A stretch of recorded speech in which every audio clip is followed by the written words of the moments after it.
Bonsoir, bienvenue. Les audiences du Conseil d'État consacrées au contentieux des élections locales ont débuté hier. Les conclusions de la première audience sont tombées et la majorité des requêtes ont été rejetées. Opération nocturne de la ministre Nassene Batouré. Dans la nuit d'hier, plusieurs enfants ont été retirés de la rue. C'est la première d'une longue série qui va durer 10 mois pour réinsérer socialement ces jeunes. Et puis on en sait un peu plus sur le drame à Djebonois qui a coûté la vie à 9 enfants dans le Bouaké. Il s'agirait d'une probable intoxication alimentaire selon les autorités sanitaires. L'attente semblait interminable pour certains. Le Conseil d'État a procédé aux conclusions des contentieux des élections locales pour la première audience qui s'est déroulée hier. 15 requêtes ont été analysées, dont 6 pour les régionales et 9 pour les municipales. Mardoché Kwasi. Sur les 15 requêtes traitées lors de cette première audience, une seule, notamment celle relative aux résultats des municipales à Aféry, a été renvoyée au 28 septembre prochain pour permettre au Conseil de poursuivre l'instruction du dossier. Les 14 autres ont été jugées recevables, mais mal fondées par les juges du Conseil d'État. Par conséquent, elles ont toutes été rejetées. Il s'agit des requêtes en annulation du scrutin formulé contre les résultats des municipales dans les localités de Grand Bérébi, Sassandra, Ayamé, Worofla, Konaïri, Adzopé et Man. Pour ce qui est des élections régionales, les requêtes rejetées concernent les régions du Tonkpi, de la Nawa, des Grands Ponts, de l'Indénié-Djouablin et du Cavali. Des rejets, qui signifient donc la confirmation de l'élection des listes proclamées vainqueurs des élections par la Commission électorale indépendante au terme du scrutin du 2 septembre dernier. La prochaine audience du Conseil d'État se tiendra le mardi 26 septembre prochain. Ces audiences se poursuivront tous les mardis et jeudis jusqu'au 10 octobre prochain. Et dans le Bouaké, Jacques Assaouré est le nouveau président du Conseil régional. Il a été installé officiellement par le préfet de département hier, une occasion saisie pour réitérer sa gratitude envers les populations qui ont porté leur choix sur sa personne. Les détails d'Issa Koné. C'est le début d'une nouvelle mission pour Jacques Assaouré, le nouveau président du Conseil régional de la région du Bouaké. Conformément à l'article numéro 2012 portant organisation des collectivités territoriales, le préfet de région et de département de Bouaké, Thio Fosier, a installé officiellement le président et les conseillers régionaux du Bouaké ce jeudi. L'article 154 de la loi numéro 2012-1128 du 13 décembre 2012 portant organisation des collectivités territoriales, je vous présente Monsieur Assaouré Kouna Jacques, tête de la liste déclarée vainqueur, président du Conseil régional du Bouaké. Installé, le nouveau Conseil régional du Bouaké, à travers son président, promet vite une rencontre avec toutes les couches sociales pour ensemble identifier les problèmes de la localité. La priorité, d'abord, c'est de régler les problèmes d'infrastructure de nos parents. Vous savez que le diagnostic que nous avons fait montre que dans le Bouaké, on a des problèmes d'eau, on a des problèmes de route, on a des problèmes d'école, on a des problèmes de centre de santé.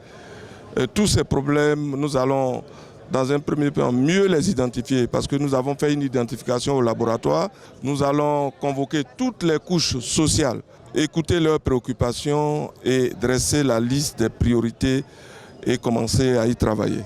Élu le 2 septembre dernier, lors des régionales 2023 avec 64,61% des suffrages exprimés, Jacques Assaouré et son équipe en 5 ans pour relever les nombreux défis de la localité.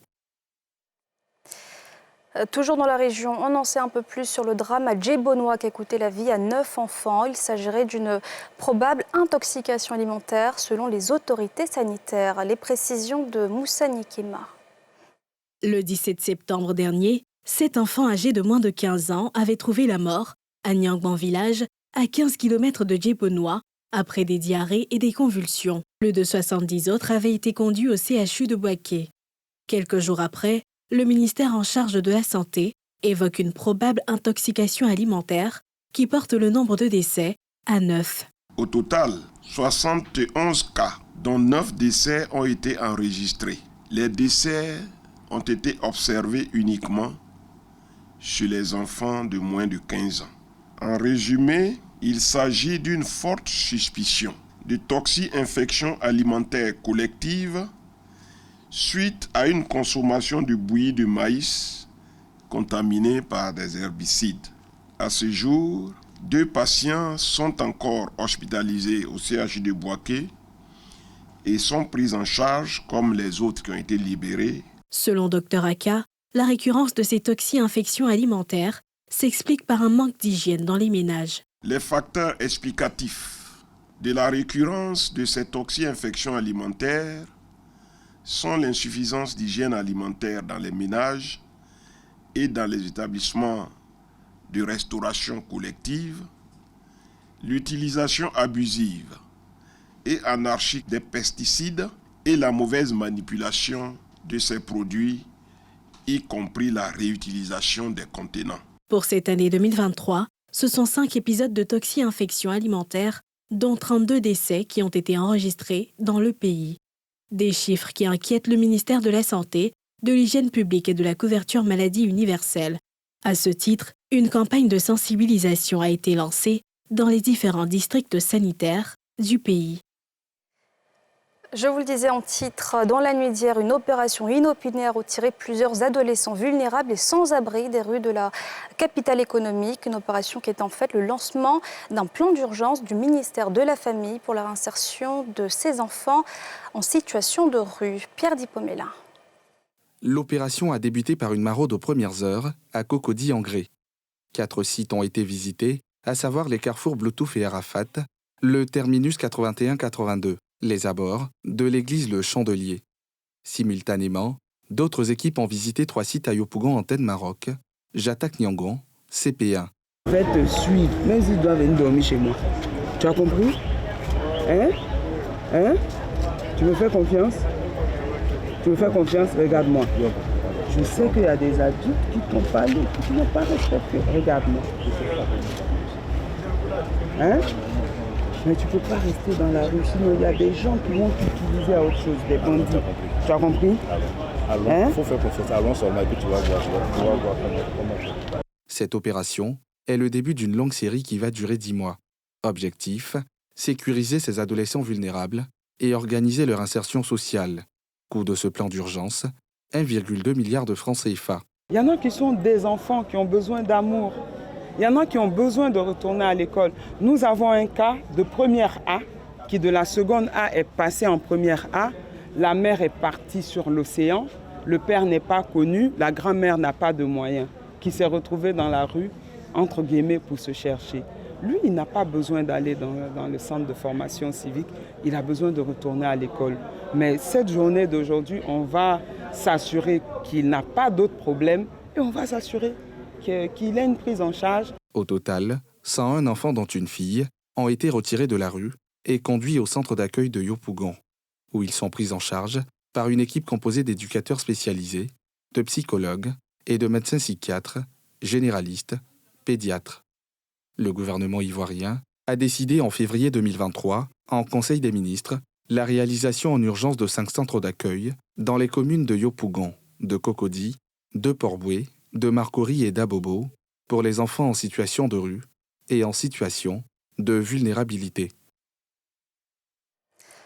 Les 15, 16 et 20 septembre dernier, une campagne d'opération chirurgicale sur les pathologies maxillo-faciales a eu lieu à Tiasalé, initiée par la fondation ATEF au maïs. Elle a permis de soulager 7 patients souffrant de ces maladies qui se présentent au niveau de la cavité buccale, des mâchoires et du cou. Le reportage de Moussani Kemar.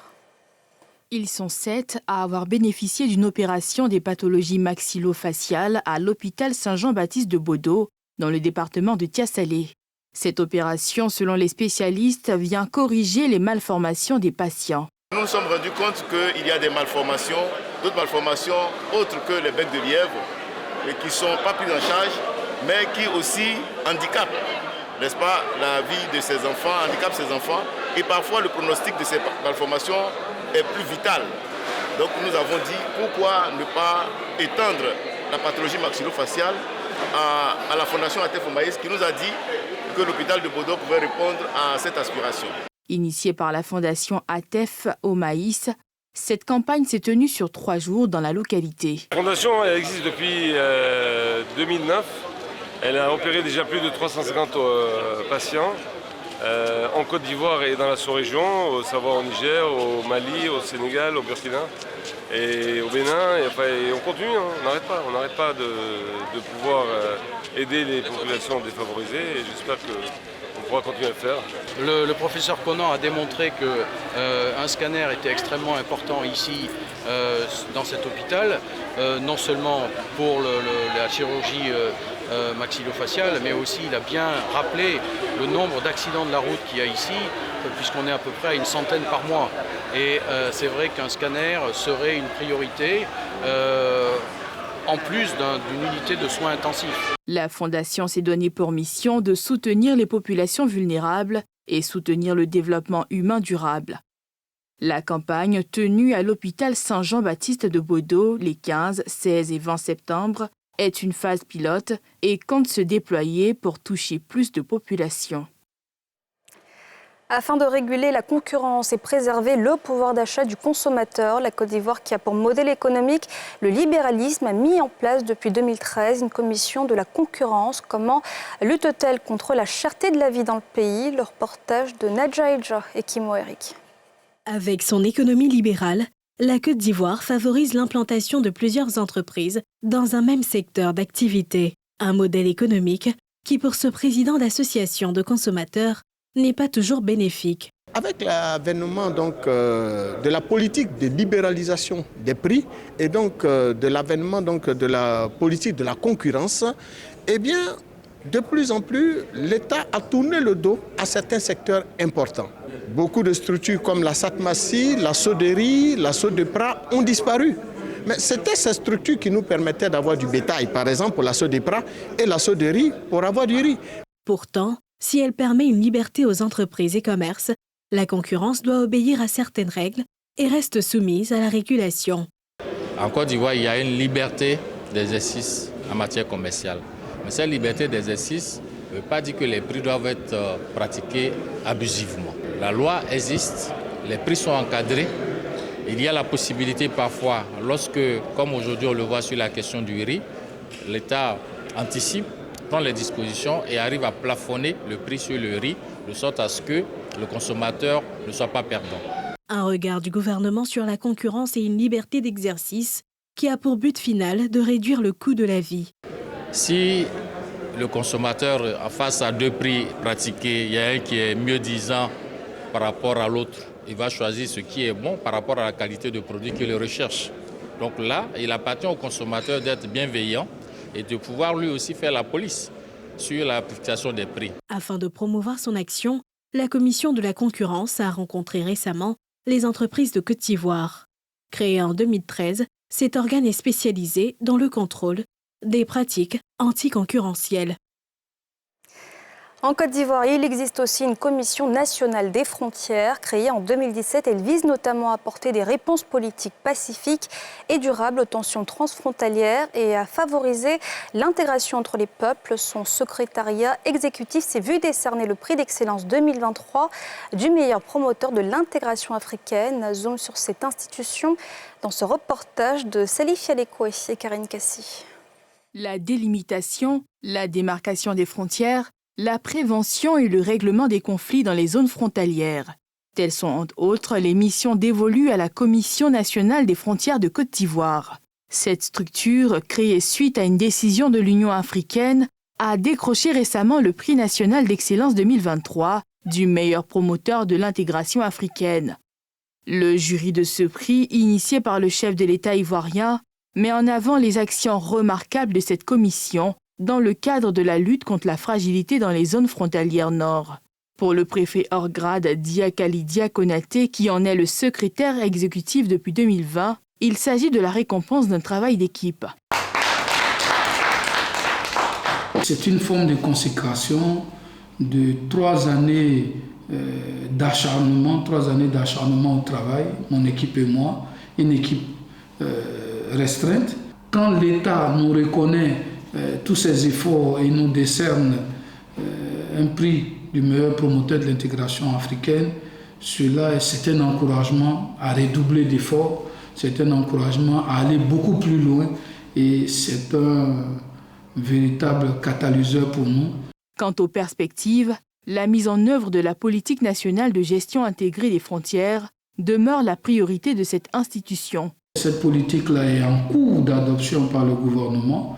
Le document a été remis au Premier ministre et ce document-là doit passer en Conseil des ministres pour adoption et nous devons mettre en œuvre les 6 axes de cette politique-là qui feront le bonheur des territoires mais également de nos populations aux frontières. L'Ivoirien qui vit à la frontière, c'est le même Ivoirien qui vit à l'intérieur du pays. Donc il est du devoir de l'État de créer une cohérence en termes d'équilibre infrastructurel. Ces zones-là, longtemps délaissées, sont devenues des sanctuaires des bandits de toute forme de délinquance et de toute forme de trafiquants et sont devenues aujourd'hui les sanctuaires des groupes armés terroristes.